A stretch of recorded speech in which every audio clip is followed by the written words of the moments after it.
Hello வணக்கம் and welcome to cricket Indians Tamil channel. இந்த வீடியோவில் நம்ம அதை பற்றி பார்க்க போகிறோம் அப்படின்னா ஐபிஎல் 2025 மும்பை இந்தியன்ஸ் டீமோட ஸ்ட்ராங்கஸ்ட் பிளேயிங் 11 என்னவாக இருக்கும் அப்படின்னு தான் பார்க்க போகிறோம். கண்டிப்பாக இந்த வீடியோ ரொம்ப ஈஸியாக இருக்கும். மறக்காம வீடியோ ஸ்கிப் பண்ணாமல் ஃபுல்லாக பாருங்கள்.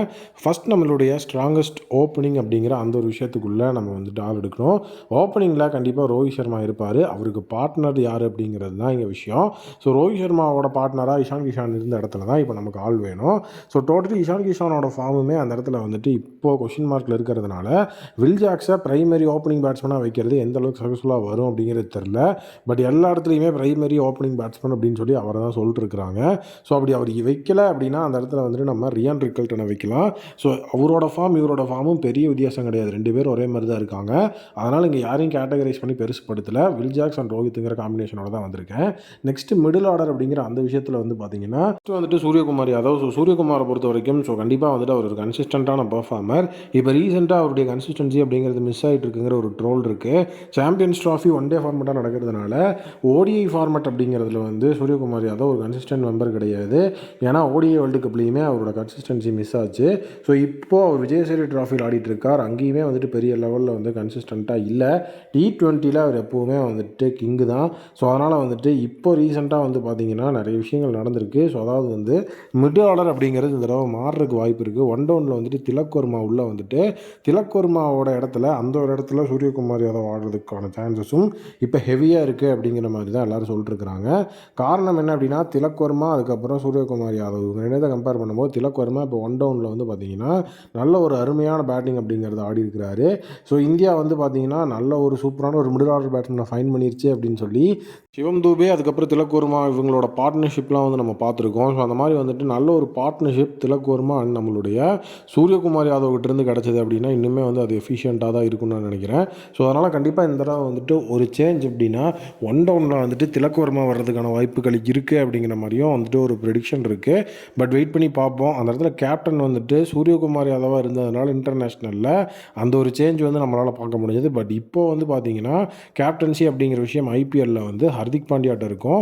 ஸோ அவர் என்ன மாதிரியான ரோல் பண்ணுறாரு அப்படிங்கிறத வெயிட் பண்ணி தான் பார்க்கணும். நெக்ஸ்ட்டு வந்துட்டு நம்பர் 5 நம்பர் 6 அப்படிங்கிற அந்த ஒரு ரோலுக்கு போகணும். ஸோ அந்த ஒரு ரோலில் வந்து பார்த்திங்கன்னா நமக்கு வந்து ப்ரைமரியாக வந்து இப்போது நம்பர் 5 அப்படிங்கிறதுல ஹர்திக் ஆடுறதுக்கு நிறைய வாய்ப்புகள் இருக்குது. ஏன்னா ரொம்பவே வந்துட்டு பார்த்திங்கன்னா இப்போ ஹர்திக் பாண்டியா அவரை மேலே புஷ் பண்ணிக்கணும். டாப் ஆஃப் த ஆர்டர், அதாவது அவர் வந்துட்டு இனிஷியலாக மும்பை இந்தியன்ஸ் ஆடுற ரோலில் இருந்து இப்போ நீங்கள் ஜிடியில் பார்த்தாலும் சரி லாஸ்ட் இயர் பார்த்தாலும் மேலே தான் வந்து ஆடிட்டுருக்கிறார். ஸோ வந்து அவர் வந்து அந்த மாதிரியான ஒரு ரோலுக்குள்ளே வர்றதுக்கு தான் ரெடியாக இருக்கிறாரு. ஸோ அதனால் அவரை வந்துட்டு நம்பர் 5ல் புஷ் பண்ணுறதுக்கு நிறைய சான்சஸ் இருக்குது. ஸோ ஹர்திக் கண்டிப்பாக நம்பர் 5ல் வரும்போது நம்பர் 6ல் நமந்தீர் ஒரு நல்ல ஒரு ஆப்ஷனாக இருப்பார். நமந்தீரை நம்ம ஆர்டிஎம் பண்ணோம். அதனால் கண்டிப்பாக பிரைமரி பிளேயிங் 11ல் அவருக்கும் ஒரு இடம் இருக்கும். ஸோ அதனால் அவருக்கு வந்துட்டு எந்த ஒரு ரோல் கொடுக்கலாம் அப்படின்னு யோசிச்சிட்டே இருந்தப்போ தான் டெக்னிக்கலாக யோசிச்சப்போ தான் இந்த ஸ்பாட் நான் வந்து நினச்சிருந்தேன். இந்த இடத்துல நமந்தீரை நம்பர் 5ல் போட்டு நம்மளுடைய ஹர்திக் பாண்டியா நம்பர் 6ல் ஸ்லாட் பண்ணியிருக்கலாம். பட் ஆனால் வந்து பார்த்திங்கன்னா டெக்னிக்கலி இந்த மாதிரியான விஷயங்கள் தான் இப்போ நடந்துகிட்ருக்கு. ஸோ அதனால் வந்துட்டு நமந்தீர் ஒரு ஃபினிஷர் அப்படிங்கிற அந்த ஒரு ரோலுக்கு கண்டிப்பாக ஆப்டாக இருப்பார். ஸோ அந்த ஃபினிஷிங் அப்படிங்கிறது வந்து பார்த்திங்க அப்படின்னா இப்போ ரெண்டு விதமாக வந்து நம்ம பிரிக்கலாம். ஹர்திக் பாண்டியா அதுக்கப்புறம் வந்து பார்த்திங்க அப்படின்னா ராபின் மின்ஸ் அப்படிங்கிற அந்த ஒரு ஃபினிஷிங் உள்ளே இருக்கும். அப்படி இல்லை அப்படின்னா வந்து பார்த்திங்கன்னா நமந்தீர் வந்து ஸோ அந்த இடத்துல ராபின் மின்ஸோட வந்துட்டு குவாலிஃபை ஆகிறதுக்கும் உள்ளே வந்து சான்சஸ் இருக்குது. ஸோ அதையும் நம்ம வந்துட்டு எடுத்து வச்சு பார்க்கணும். ஏன்னா இப்போ உள்ளே நம்ம ரியான் ரிக்கல்டனை யூஸ் பண்ணோம் அப்படின்னா இங்கே ராபின் மின்ஸ் தேவையில்லை. ஸோ அப்படி யூஸ் பண்ணல அப்படிங்கிற பட்சத்தில் வந்து பார்த்திங்க அப்படின்னா ராபின் மின்ஸ் வைக்கணும். ஸோ நமந்தீர் அப்படி இல்லைனா ராபின் மின்ஸ் இவங்க ரெண்டு பேர்த்தில் யாராவது ஒருத்தர் தான் உள்ளே ஆடுவாங்க அப்படிங்கிற சுச்சுவேஷனில் டாப் ஆர்டரில் யார் இருப்பா அப்படிங்கிறதையும் நம்ம வந்து டிசைட் பண்ணிக்கணும். அப்போ தான் இவங்க ரெண்டு பேர்த்தில் யார் பிரைமரியாக உள்ள அப்படிங்கிறத நம்மளால் சொல்ல முடியும். ஸோ அடுத்தது வந்து ஸ்பின் அட்டாக். ஸோ ஸ்பின் அட்டாக்ல எல்லாரும் சொல்கிற விஷயம் சாண்ட்னர் அண்ட் அல்லா கனாஃபர் ரெண்டு பேருமே ஆடணும் அப்படின்னு சொல்லி. பட் நான் இங்கே வந்துட்டு கண்டிப்பாக சாண்ட்னர் அல்லா கனாஃபர் ரெண்டு பேரில் யாராவது ஒருத்தர் ஆடினா போதும். ரீசன்ட் ஃபார்ம் அப்படிங்கிறத வச்சு பார்க்கும்போது அல்லா கனாஃபருக்கு வந்து நிறைய சப்போர்ட் இருக்குது. பட் நான் கண்டிப்பாக அல்லா கனாஃபரே தான் ஆடணும்னு சொல்லலை. அல்லா கனாஃபர் சாண்ட்னர் ரெண்டு பேர் யாராவது ஒருத்தர் யூஸ் பண்ணிட்டு இந்த இடத்துல வந்துட்டு கண்டிப்பாக கரண் சர்மாவுக்கு ஒரு புஷ் கொடுக்கணும்னு நான் நினைக்கிறேன். கரண் சர்மாவை பொறுத்த வரைக்கும் ரீசெண்டாகவும் நல்ல ஃபார்மில் இருக்கார். அதே நேரம் ஐபிஎல் எக்ஸ்பீரியன்ஸ் அப்படிங்கிறதும் ஒரு விஷயமா பெரிய லெவலில் இருக்குது. ஸோ அது மட்டும் இல்லாமல் அல்லா கனாஃபர் இப்போ தான் வந்துட்டு யங் பிளேயர். ஸோ டெபு அப்படிங்கிறதெல்லாம் பண்ணி ஓரளவுக்கு டீசெண்டான பெர்ஃபார்மன்ஸை வந்து கொடுத்துட்ருக்கிறார். ஐபிஎல்லையும் இப்போ தான் டெபு ஆக போகிறாரு. அப்படி இருக்கும்போது கண்டிப்பாக full and full Mumbai Indians அவர் மேலேயே வந்து ஒரு ட்ரஸ்ட்டை வச்சுருப்பாங்க அப்படின்னு என்னால் வந்துட்டு நம்ப முடியல. ஏன்னா அவங்க ஒரு சாம்பியன் டீம். ஒரு புது பவுலர் தான் வந்துட்டு நம்மளுடைய ஸ்பின் அட்டாக்கை தூக்கி நிறுத்தணுங்கிற நம்பிக்கை கண்டிப்பாக அவங்க வச்சுருக்க மாட்டாங்க. ஸோ அதனால் கண்டிப்பாக வந்துட்டு பிரைமரி ஷார்ட்டராக இந்த இடத்துல வந்துட்டு நான் வந்து கரண் சர்மாவை பிக் பண்ணுறேன். ஸோ அது கண்டிப்பாக எஃபெக்டிவாக இருக்கும் அப்படின்னு நான் நம்புகிறேன். ஸோ ஸோ இந்த இடத்துல வந்துட்டு சாண்ட்னரா அல்லா கனாஃபரா யார் வந்தாலும் கரண் சர்மா ஒரு பாசிட்டிவ் பிக்கு.